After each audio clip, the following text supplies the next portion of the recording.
Olá, esse é o canal Destino Berlim e eu sou o Mauro Feller. Essa semana foi uma semana de comemorar os 32 anos da queda do Muro de Berlim. E eu resolvi fazer um vídeo associado ao tema. Só que saí do trivial e resolvi, na verdade, ir à fronteira entre Berlim Ocidental e Potsdam, que ficava na ex-Alemanha Oriental. Para vocês entenderem, para a época, é como se eu estivesse indo do setor americano, indo para a fronteira do setor americano em Berlim com o setor soviético na Alemanha Oriental. Ali fica uma ponte muito famosa, chamada Ponte dos Espiões, que na verdade leva o nome Ponte Glienicke.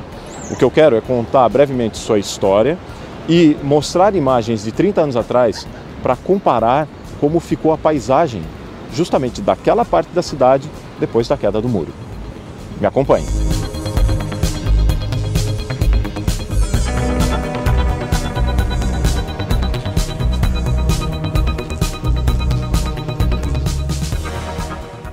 Meu ponto de partida é a estação central de Berlim. Vou de trem regional até a estação de Wannsee e ali tenho que pegar o ônibus 316 até a parada Glienicke-Brücke. São uns bons 50 minutos de viagem. Como o vídeo é também dica de passeio pelos arredores de Berlim, não dá para ir até Potsdam só para ver uma ponte. A ideia é, claro, aproveitar o passeio até lá da melhor maneira possível e terminar visitando a bela cidade, capital do estado de Brandemburgo.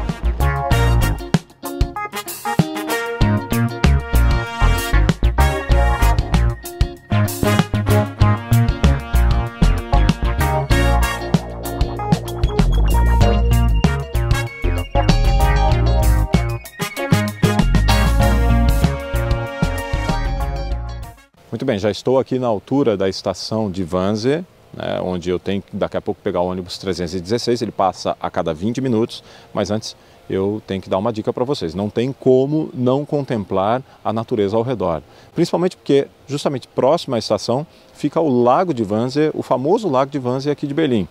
Ele é um dos mais famosos, dos mais importantes lagos, com balneário, com barcos que levam as pessoas, inclusive, até Potsdam. É claro que não é essa a nossa opção por aqui, mas vale muito a pena, antes de ir para a Ponte Glienicke ou para a Ponte dos Espiões, dar uma parada por aqui e contemplar.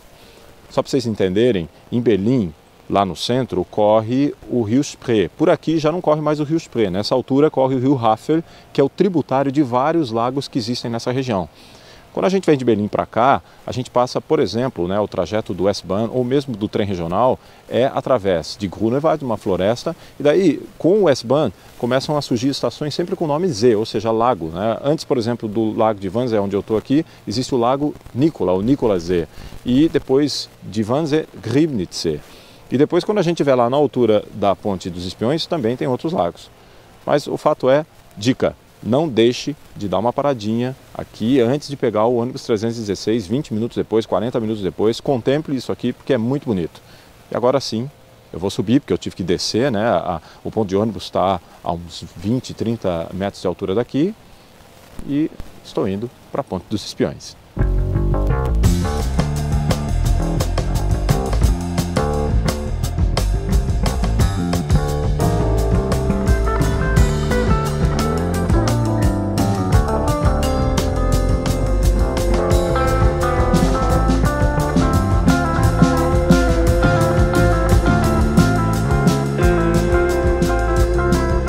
Antes de encontrarmos a ponte, já vale a pena destacar o belo Parque Glienicke, local onde se encontra um palácio com o mesmo nome. O palácio serviu de residência para um dos filhos do rei Frederico Guilherme III, chamado Príncipe Karl. O edifício teve intervenção do arquiteto Carl Friedrich Schinkel para parecer uma mansão de estilo italiano. Já o jardim é obra do paisagista Joseph Lenné, que é, digamos, um Burle Marx alemão do século XIX.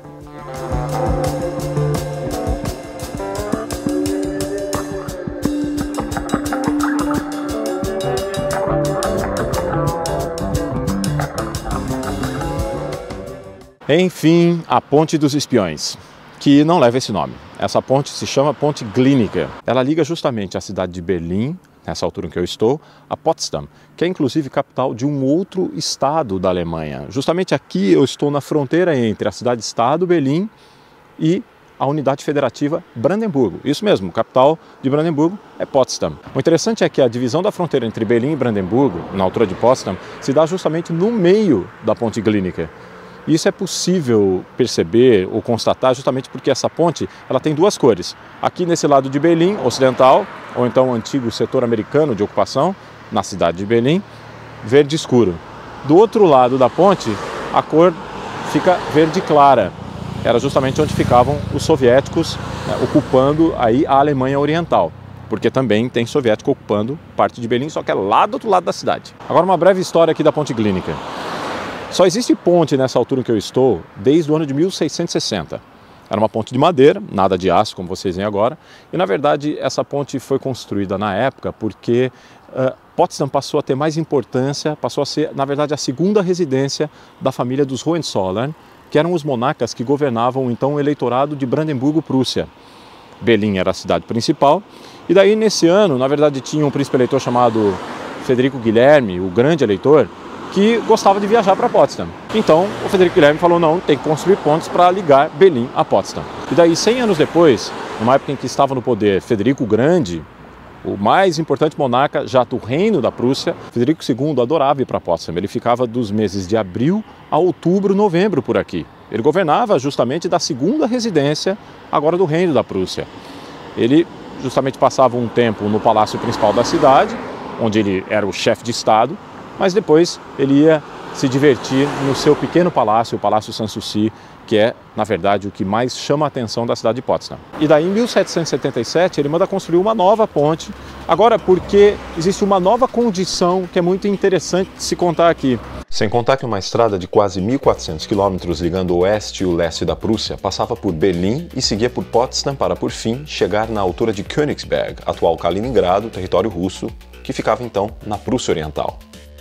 Ao longo dos anos, a ponte se tornou uma parte essencial da rota de tráfego cada vez mais intenso entre Berlim e Potsdam. Em 1834, o gênio da arquitetura da Prússia do século XIX, Carl Friedrich Schinkel, foi comissionado para construir uma nova ponte, dessa vez de pedra, no lugar da velha ponte levadiça de madeira de 1777. Os elementos mais periféricos da ponte atual atestam até hoje a intervenção do arquiteto prussiano. Com o aumento do tráfego marítimo, a ponte de pedra de Schinkel foi substituída por uma estrutura de aço em 1906-07 pela Autoridade de Engenharia Hidráulica Prussiana. E nos últimos dias da Segunda Guerra Mundial foi severamente danificada e entrou parcialmente em colapso. Somente em 1949 a ponte foi reaberta e, pasmem, passou a chamar Ponte da Unidade, já que ligava os setores americano de Berlim com o setor soviético da Alemanha. Nesse mesmo ano, após a divisão da Alemanha Oriental socialista e ocidental capitalista, a fronteira entre Berlim e a Alemanha Oriental passou a ser justamente no meio da ponte Glienicke. Em 1953, o tráfego civil foi interrompido por completo. Depois que o muro foi construído, somente o pessoal militar dos estados do Pacto de Varsóvia sediados em Berlim poderia cruzar a ponte. Em 1962, 85 e 86, a ponte Glienicke foi utilizada para o intercâmbio de agentes secretos entre o Bloco Oriental, liderado pela União Soviética, e os Estados Ocidentais, liderados pelos Estados Unidos. A ponte, também chamada Ponte dos Espiões, ficou imortalizada no cinema com um filme homônimo e dirigido por Steven Spielberg, o qual relata o caso do intercâmbio de espiões de 1962. Desde 10 de novembro de 1989, a ponte voltou a ter acesso livre entre moradores de Berlim Ocidental e Potsdam. Ao atravessar a ponte em direção a Potsdam, você ainda verá ao sul, de longe, o Parque Babelsberg, onde se encontra outro palácio da família real da Prússia. O Palácio Babelsberg foi construído em estilo neogótico nos anos de reinado de Guilherme I. E ao norte, a igreja de Sacrow, a qual ficava bem no meio da faixa da morte do Muro de Berlim.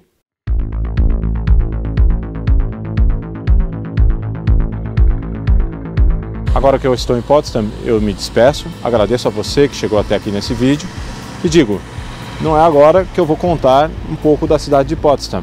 O vídeo já acabou, mas logo logo isso vai ser assunto aqui do canal. Portanto, continue seguindo o canal Destino Berlim. Até a próxima!